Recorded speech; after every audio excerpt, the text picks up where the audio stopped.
말씀의 식탁. 하루 한 장 시편 묵상. 시편 제 127편.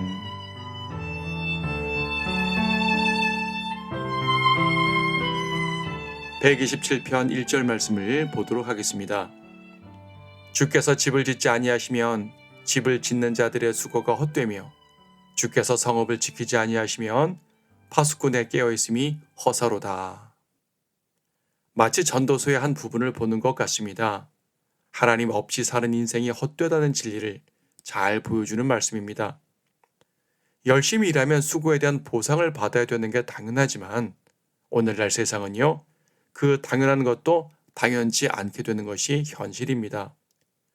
내가 수고해도 그 보상을 다른 사람이 가져갈 수 있습니다. 그러니까 주께서 함께 해주시지 않으면요, 아무런 소용이 없다는 것입니다. 하나님께서 인도해 주지 않으시면, 하나님께서 힘을 주지 않으시면, 하나님께서 지혜를 주지 않으시면 우리가 행하는 모든 것들은 소용이 없습니다. 2절에서는 하나님께서 사랑하시는 자에게 잠을 주신다고 했습니다. 이것은 단순한 불면증 해소에 대한 말이 아닙니다. 하나님을 의지하면서 쉬라는 말입니다. 아무리 새벽부터 밤늦도록 수고를 해도요, 나의 수고가 완벽한 결과를 가져오지는 않습니다. 대신 하나님께서 일해주시면요, 적은 수고에도 만족스러울 수가 있는 것이지요. 특히 하나님의 일을 할 때는 더욱더 그렇습니다. 나의 힘으로 무엇인가를 열심히 한다고 해서 되는 것이 아니란 말입니다. 이스라엘은 하나님의 능력으로 홍해를 건넜습니다. 하나님의 능력으로 여리코를 무너뜨렸습니다. 이처럼 하나님의 일은요, 하나님께서 친히 해주시는 것입니다. 우리는 단지 도구일 뿐입니다. 그런데요, 도구가 처음부터 끝까지 모든 걸 주관하려고 합니다. 그래서는 안 됩니다. 그러면 되는 것이 하나도 없습니다. 그래서 하나님께서 말씀하시는 것입니다. 내가 할 테니 넌 쉬어라 하고 말이지요. 구원도 주님께서 이루시는 것입니다. 우리는 그저 주님께 나아왔을 뿐입니다. 사역들도 주님께서 이루시는 것입니다. 우리는 그저 도구가 될 따름입니다. 마찬가지로 우리의 일상생활과 세상에서의 모든 일들도 주님께서 주관해 주셔야 합니다. 우리는 그저 그분의 뜻과 방법을 따를 뿐입니다. 그분이 주시는 지혜와 힘으로 움직이면 됩니다. 결국 하나님께서 주인이 되셔야 하는 것입니다.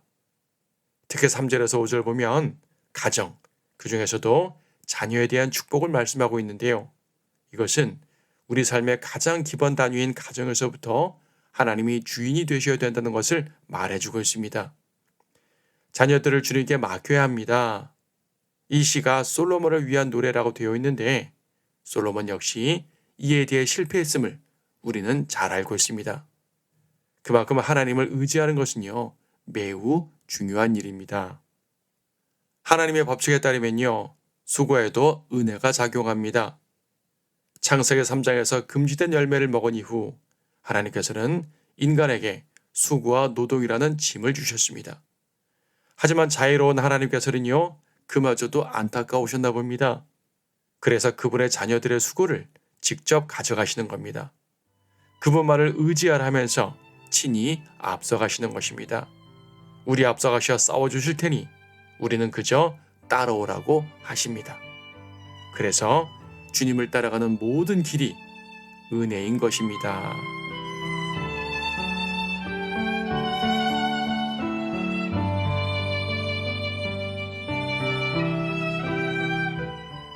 시편 127편 솔로몬을 위한 올라가는 노래. 주께서 집을 짓지 아니하시면 집을 짓는 자들의 수고가 헛되며 주께서 성읍을 지키지 아니하시면 파수꾼의 깨어있음이 허사로다. 너희가 일찍 일어나고 밤늦도록 자지 않고 수고의 빵을 먹는 것도 헛되도다.